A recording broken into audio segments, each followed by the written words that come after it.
এরপর আরেকটা কাজ করতেন যেটার চর্চা আমাদের মধ্যে নাই। কি করতেন? জাহিলি যুগে তারা যেরকম কবিতা বলতেন, ওই কবিতা খেলতেন। অশ্লীলতা নাই, নিষিদ্ধতা নাই, ওরকম বিষয়ের কবিতা এক সাহাবী বলছেন, আরেকজন ওটার উত্তর দিছেন। নবীজি কিন্তু শুনে অংশগ্রহণ করতেন না, কিন্তু মানাও করতেন না। নবীজি মিটি করে হাসতেন আর এনজয় করতেন যে এরা তো কবিতাটা বলতেছে, খারাপ কিছু নাই, কিন্তু কথাটা নবী করিম সাল্লাল্লাহু আলাইহি ওয়াসাল্লাম লাই দিতেন সাহাবায়ে কেরামকে। সাহাবীরা নবীজির পাশে বসে এই কাজ করতেন। নবীজির বিরোধিতায় কবিতা রচনা করা হচ্ছে। নবীজি হাসান বিন সাবিতকে ডাক দিয়ে বলেন, হাসান, তোমার মধ্যে কবিতার প্রতিভা আছে, তুমি আমার বিপক্ষে, ইসলামের বিপক্ষে যারা কবিতা বলে তার বিপক্ষে তুমি কবিতা রচনা করো, রুহুল আমিন জিবরাইল তোমাকে সহযোগিতা করবে। সুবহানাল্লাহ। তাহলে কোন একটা ছেলে প্রতিভা আছে ওয়াল রাইটিং সুন্দর করতে পারে, কোন একটা ছেলের প্রতিভা আছে ইসলামের জন্য গজল গাইতে পারে, কোন একটা ছেলে কলাম লিখতে পারে, কোন একটা ছেলে হয়তো সুন্দর করে বক্তৃতা করতে পারে, মাইকিং করতে পারে, যুক্তিতর্ক উপস্থাপন করতে পারে, কার মধ্যে কি যোগ্যতা আছে। নবী করিম সাল্লাল্লাহু আলাইহি ওয়াসাল্লাম প্রত্যেকটা যোগ্যতাকে মূল্যায়ন করতেন। অতএব নবীর চরিত্র দিয়ে মানুষ সব দিকে সামঞ্জস্যশীল। এক ব্যক্তি সব কিছু পারবে না, কিন্তু যার যতটুকু যোগ্যতা আছে ওইটাকে প্রমোট করে দেওয়া, এইটাও নবী আকরাম সাল্লাল্লাহু আলাইহি ওয়াসাল্লামের আদর্শ ছিল। সুবহানাল্লাহ। প্রিয় ভাইয়েরা, এই জিনিসগুলো থেকে নবী করিম সাল্লাল্লাহু আলাইহি ওয়াসাল্লামের এই বিষয়গুলো থেকে আমাদের হৃদয়ের মধ্যে নবী করিম সাল্লাল্লাহু আলাইহি ওয়াসাল্লাম থেকে আমাদের জীবনে নেওয়ার অনেক পাঠ আছে। বিশ্বাস করেন, ওই যে কথা বলেছিলাম, আপনি ভালোবাসেন কিন্তু বিশ্বাস করেন না। আপনি ভালোবাসেন মুখে বলেন, কিন্তু আপনি রাসূলুল্লাহ সাল্লাল্লাহু আলাইহি ওয়াসাল্লামের কথায় বিশ্বাস করেন না। কিন্তু আপনি কি জানেন, যারা নবীর প্রতি ঈমান আনে নাই, যারা নবীর বিরোধিতা করত, যারা নবী করিম সাল্লাল্লাহু আলাইহি ওয়াসাল্লামের কথা শুনতো না, ইসলাম গ্রহণ করে নাই, তারাও নবীকে কিরকম বিশ্বাস করত? হযরত নবী সাল্লাল্লাহু আলাইহি ওয়াসাল্লাম খানায় কাবার চত্বরে সালাত আদায় করছেন। এমন সময় নবী করিম সাল্লাল্লাহু আলাইহি ওয়াসাল্লামের মাথার উপরে উকবা ইবনে মুঈদ আসলো। আসার পরে একটা উটের ভুঁড়ি নবীজির মাথার উপরে চাপায় দিল। দৃশ্যটা দেখেছেন কে? আব্দুল্লাহ ইবনে মাসউদ। কিন্তু সাহস নাই এইটা সরাই দিব, খবর আছে। তাহলে আস্তে করে আব্দুল্লাহ ইবনে মাসউদ দৌড়ায় যায়, ফাতেমাকে ডাক দিয়েছেন, ফাতেমা এদিকে আসো। নবীজির মাথার উপরে দেখো উকবা ইবনে আবি মুঈত কি করছে নবীর মাথার উপরে, তুমি এইটা তাড়াতাড়ি সরাও। হযরত ফাতেমা ছোট মানুষ, আসার পরে নবীজির মাথার থেকে উটের ভুঁড়িগুলা টানতেছেন। নবী করিম সাল্লাল্লাহু আলাইহি ওয়াসাল্লাম আস্তে করে মাথা উঁচু করলেন। মাথা উঁচু করার পরে নামাজের মধ্যে তাকে ডিস্টার্ব করেছে। নবী করিম সাল্লাল্লাহু আলাইহি ওয়াসাল্লাম এর আগে কোনোদিন বলেন নাই। দূর থেকে তারা মজা নিচ্ছে, ছোট্ট একটু মানুষ ভুঁড়ি সরাতে পারে না, দেখো মুহাম্মদ সাল্লাল্লাহু আলাইহি ওয়াসাল্লামের জান বেরিয়ে যায় অবস্থা, তাকে সহযোগিতা করার কেউ নাই। পাশ থেকে আবু জেহেল, উতবা, সাইবা সবগুলো, উকবা ইবনে মুঈত সব খুশি।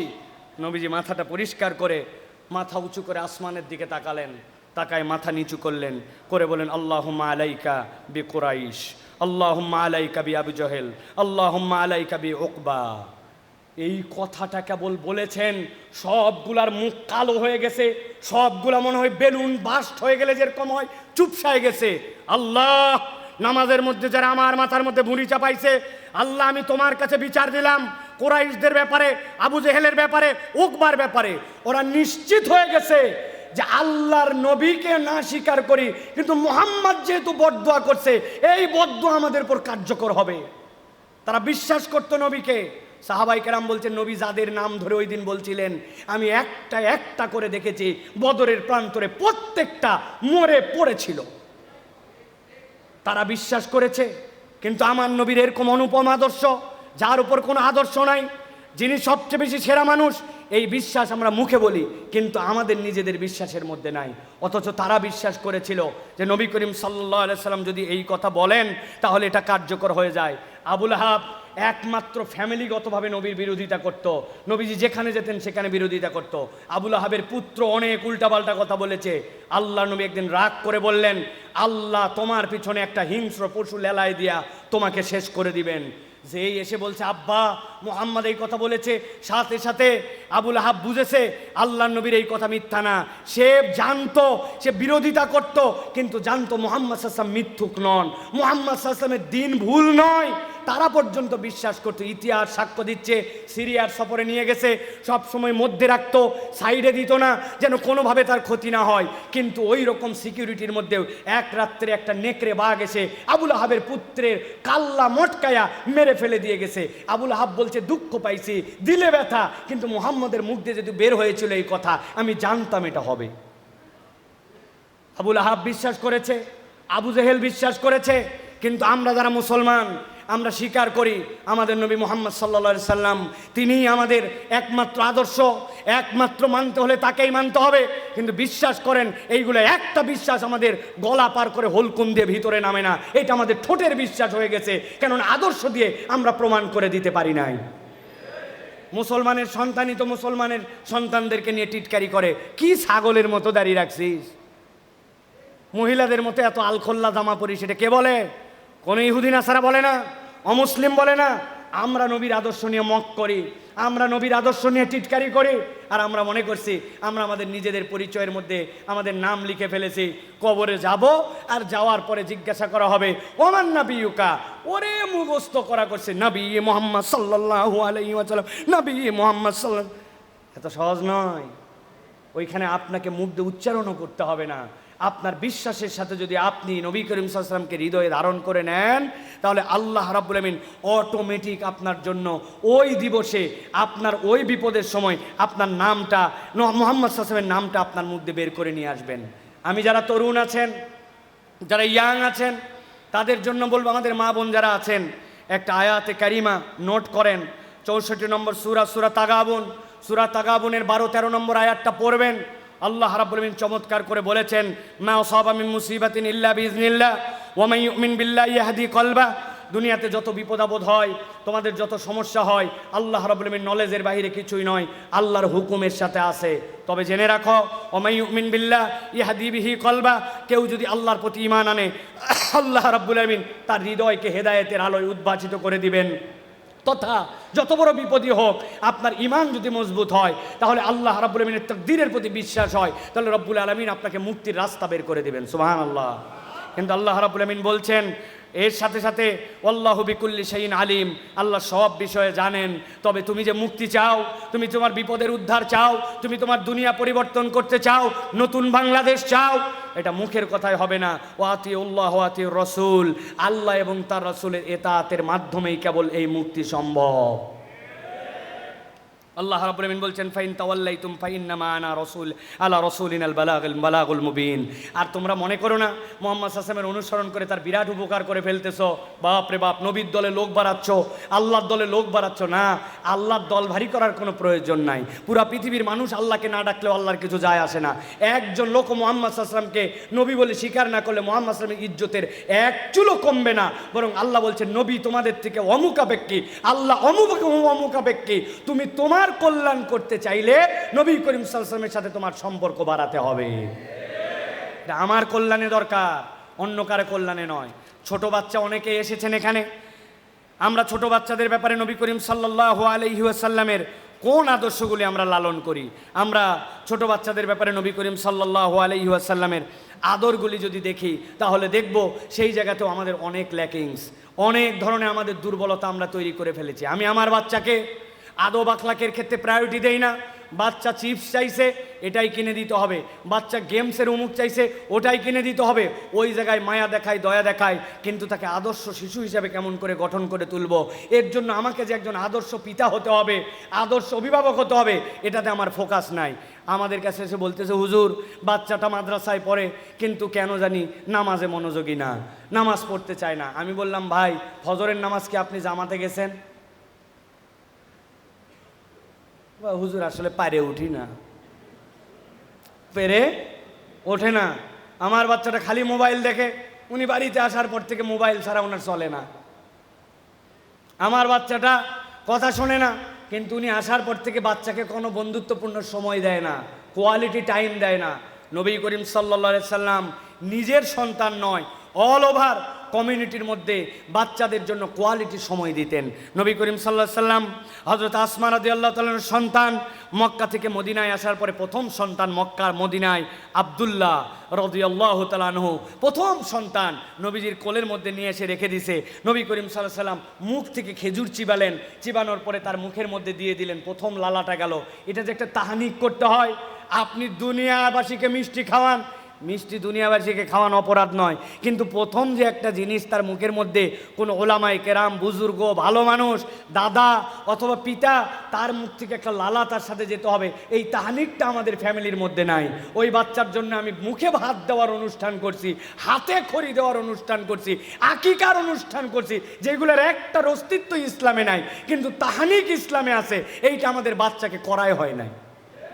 আজানি দেয় না, যেইগুলি ক্লিনিকে বাচ্চা হয় এগুলো আজানই দেয় না, কয় হুজুর এমন তাড়াহুড়া আর বইয়ের এমন অবস্থা, ব্লাড কালেকশন করতে করতে সন্তানকে আর আজান দেওয়া হয় না। আছে না ভাই? নবী করিম সাল্লাল্লাহু আলাইহি সাল্লাম বাচ্চাদেরকে এইরকমভাবে স্নেহ করতেন।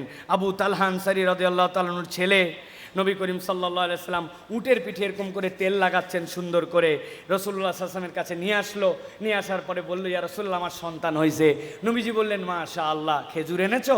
কোমর থেকে খেজুর বের করে নবীজি চিবায়ের মুখে দিয়েছেন। আরে কেবল হওয়া বাচ্চা চুষে চুষে খেজুর খাচ্ছে। নবীজি বললেন, আসলে মদিনার লোকরা খেজুর একটু বেশি পছন্দ করে, কি বয়স্ক মানুষ আর কি ছোট মানুষ, ছোট বাচ্চাও খেজুর চুষতেছে। সুবহানাল্লাহ।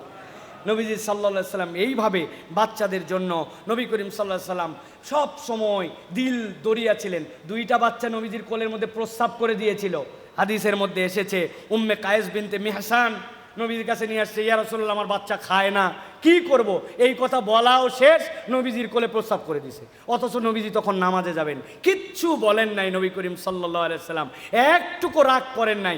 এই যে স্নেহ, এই যে ভালোবাসা, এইগুলা নবী করিম সাল্লাল্লাহু আলাইহি সাল্লাম সাহাবায়ে কেরামের মধ্যে বাচ্চাদেরকে হাদিয়া দিতেন, গিফট দিতেন। ঐতিহাসিক ঘটনা আছে, খালিদ রাদিয়াল্লাহু তাআলা আনহুর কন্যা উম্মে খালিদ, হযরত রাসূলুল্লাহ সাল্লাল্লাহু আলাইহি সাল্লামের কাছে একটা নকশিদার কাপড় আসলো। নকশিদার কাপড়টা এত সুন্দর, নবীজি বললেন, এই কাপড়টা কাকে দিব, কাকে দিব, কাকে? খালিদ, তোমার মেয়ে কই? ও তো লাভ দিয়ে আসছে। নবীজি বললেন, শুধু দিব না, তোমাকে কাপড়টা আমি পরায়ও দিব। নবী করিম সাল্লাল্লাহু আলাইহি ওয়াসাল্লাম কাপড়টা তাকে সুন্দর করে পরায় বললেন, হে খালিদের কন্যা, তুমি কাপড়টাকে পুরাতন করে ফেলো। আরবে যদি বলা হতো কাপড়কে পুরাতন করে ফেলো, এটা একটা দোয়া, এর মানে তুমি দীর্ঘজীবী হও, অনেক দিন তুমি বাঁচো। তিনিই ছিলেন সেই মানুষ, উম্মে সালামার কন্যা জয়নব, যার থেকে পরে কোনো নারী সাহাবী ইন্তেকাল করেন নাই, তিনি সবচেয়ে দীর্ঘ হায়াত পাওয়া। সুবহানাল্লাহ। আল্লাহ নবী ছোট্ট একটুখানি আব্দুল্লাহ ইবনে আব্বাসকে দোয়া করে দিয়েছেন, আল্লাহুম্মা ফাক্কিহু ফিদ্দিন ওয়া আল্লিমহু তাওয়িল। নবীজি তাদেরকে স্নেহ দিয়েছেন, ভালোবাসা দিয়েছেন। আজকে আমাদের সমাজে আমরা অনেক কথা বলি, নবীজির বিভিন্ন টার্ম নিয়ে অনেক আলোচনা করা যাবে, কিন্তু এই বিষয়গুলাই যদি আমরা ফোকাস না করি, আমাদের এই উত্তর প্রজন্মের জন্য, আমাদের এই তরুণ প্রজন্মের জন্য, আমাদের এই সৎ এবং যোগ্য নাগরিক গঠন করে তোলার জন্য, আপনি যার পেছেই ছোটেন, আপনি কোনো জায়গায় খুঁজে পাবেন না কাউকে মুহাম্মদ সাল্লাল্লাহু আলাইহি ওয়াসাল্লামের অনুকরণীয়।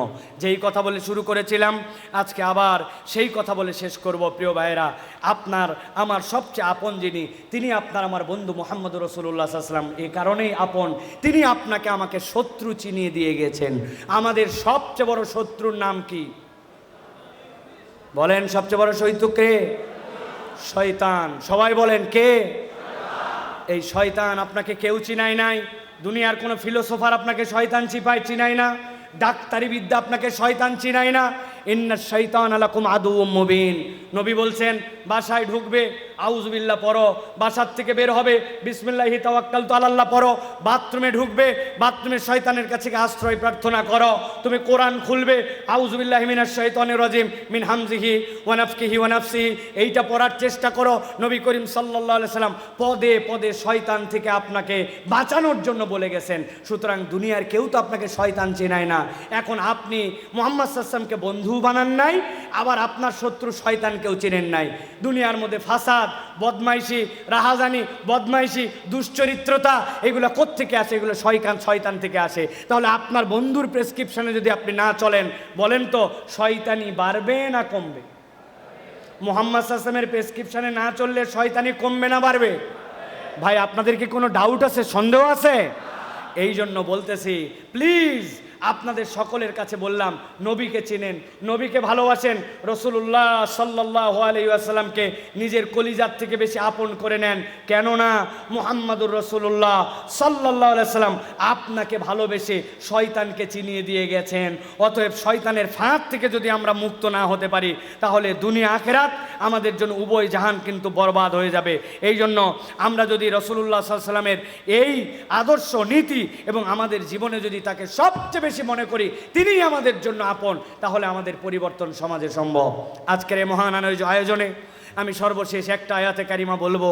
যারা ওলামায়ে কেরাম আছেন, আমাদের যারা তালেব ইলম আছেন, যারা কোরআন হাদিস চর্চা করেন, আপনারা এই আয়াতের বয়ানটা বেশি করে মানুষের কাছে উপস্থাপন করার জন্য চেষ্টা করবেন। লাকাদ জাআকুম রাসূলুম মিন আনফুসিকুম আজিজুন আলাইহি মা আনিতুম হারিসুন আলাইকুম বিল মুমিনিনা রাউফুর রহিম। আল্লাহ বলছেন মুহাম্মদ সাল্লাল্লাহু আলাইহি ওয়াসাল্লাম অন্য কোনো জায়গার থেকে আসেন নাই, তিনি তোমাদের মধ্যে থেকেই এসেছেন। অন্য জায়গার থেকে আসলে তোমরা বলতে পারতে এইগুলো এলিয়েনের চরিত্র, এগুলো আমাদের মধ্যে নেওয়া যাবে না, তোমাদের মধ্যে থেকেই। তবে জেনে রাখো, আমি আল্লাহ গ্যারেন্টার হলাম, আজিজুন আলাইহি মা আনিতুম। তোমরা যখন কোনো তোমাদের ব্যথা দেখেন, তোমাদের নিজের ব্যথার থেকে তিনি বেশি ব্যথিত হন। হারিসুন আলাইকুম বিল মুমিনিনা রাউফুর রহিম। তোমরা জেনে রাখো, তুমি তোমার নিজেকে নিয়ে যত দূর না ভাবো, মুহাম্মদ সাল্লাল্লাহু আলাইহি ওয়াসাল্লাম তার থেকে বেশি তোমাকে ভালোবাসেন। তুমি মনে করো আমার উন্নতি হোক, আমার কল্যাণ হোক, আমি জাহান্নাম থেকে মুক্তি পাই, আমার ব্যবসায় বরকত হোক, আমি পিতামাতার ভালো সন্তান হই, তুমি এইগুলা চাও, মুহাম্মদ সাল্লাল্লাহু আলাইহি ওয়াসাল্লাম বিশ্বাস করো, আল্লাহ গ্যারান্টি দিচ্ছেন তোমার থেকে তোমার বেশি আপন, তিনি তোমার থেকে তোমার জন্য বেশি কল্যাণকামী। সুবহানাল্লাহ। তাহলে যেই মানুষ এত কল্যাণ আপনার আমার জন্য চাইলেন, যেই মানুষটা রাত দিন আপনার আমার কথা কেবল ভেবে গেলেন, সেই মানুষটাকে আপনি আমি যদি আপন না বানাই, কাকে আপন বানাবো? নবীজি সাল্লাল্লাহু আলাইহি সাল্লামের শেষ কথা আজকে আমার নবী করিম সাল্লাল্লাহু আলাইহি ওয়াসাল্লামের সাহাবী হযরতে কাতাদা রাদিয়াল্লাহু তাআলা বলছেন, একটা সারা রাত আমি নবীজির পাশে ছিলাম। ফজরের সময় নবীকে বললাম, ইয়া রাসূলুল্লাহ, সারা রাত আপনি একটা আয়াত পড়েই কেবল পার করে দিলেন, কি আশ্চর্য! 4 ঘন্টার নামাজ, 5 ঘন্টার নামাজ একটা আয়াতে। সাহাবী বলতেছেন, আমি শুনলাম নবীজি পড়ছেন, ইন তুআযিবহুম ফাইন্নাহুম ইবাদাক ওয়া ইন তাগফির লাহুম ফাইন্নাকা আনতাল আজিজুল হাকীম। আল্লাহ, আপনি যদি তাদেরকে আযাব দেন তাহলেও তারা আপনার বান্দা, আর আপনি যদি তাদেরকে মাফ করে দেন তবুও আপনি আজিজুল হাকীম, আপনাকে কেউ ধরবে না। ইয়া রাসূলুল্লাহ, সারা রাত একটা আয়াত পড়লেন। নবীজি বলছেন, ও আমার সাহাবী, কেবল এই আয়াতে আমি পড়ি নাই, আমি আল্লাহর কাছে সারা রাতের সাথে শুধু একটা আবেদন করেছি, একটা আবেদন। কি আবেদন? ইন্নী সাআলতু শাফাআত আলি উম্মতি। আমি আল্লাহর কাছে বলেছি, আল্লাহ, আমার উম্মত অপরাধ করবে, ভুল করবে, গুনাহ করবে, নানান তার দোষ থাকবে, আমি আপনার কাছে কেবল একটা জিনিস চাই, আমি যেন ওই উম্মতের হয়ে আপনার কাছে শাফাআতের অধিকার পাই, এই অধিকার আমাকে দিতে হবে। আর এই আয়াত পরে আল্লাহকে আমি খুশি করে ফেলেছি, তারা আপনার বান্দা, শাস্তি দিলেও ক্ষমা করলেও তারা আপনার বান্দা। আল্লাহ নবী বলছেন, ওয়াহিয়া নাইলাতুল লিমান লা ইউশরিক বিল্লাহি শাইআ। আল্লাহ আমার জন্য ফজরের সময় মঞ্জুর করে দিয়েছেন, হে নবী, আপনি আপনার উম্মতের সকলের জন্য সুপারিশ করতে পারবেন, যদি সে কেবলমাত্র শিরিক না করে, মুশরিক না হয়। সুবহানাল্লাহ। ওই নবী রাসূলুল্লাহ সাল্লাল্লাহু আলাইহি ওয়াসাল্লাম যিনি আপনার আমার জন্য সুপারিশ করতে চান, তো আপনি কাকে ভালোবাসবেন? আপনি কাকে আপন ভাববেন? আপনি কার পিছে ছুটবেন? এই জন্য বলবো, আসুন নবীর সিরাত থেকে আমরা আজকে 3টা পোরশনে কথা বলেছি। যুবকদের পালস বোঝা এবং তাদেরকে ভালোবাসা, তাদেরকে কাজে লাগানো। 2 নম্বর, দয়াদ্রতার স্বভাব দিয়ে সকলের কাছে ছড়িয়ে পড়া। আর 3 নম্বর, মুখের দাবি নয় বরং অন্তর দিয়ে নবী করিম সাল্লাল্লাহু আলাইহি ওয়াসাল্লামের এই দাবির প্রমাণ দিতে হবে। নবীকে ভালোবাসি। ইয়াং, তোমার মুখের দাড়ি কোথায়? বলো, দাড়ি অত বড় কিছু না, অনেক বড় কিছু। শাহরুল ইসলাম এটা তোমার জন্য।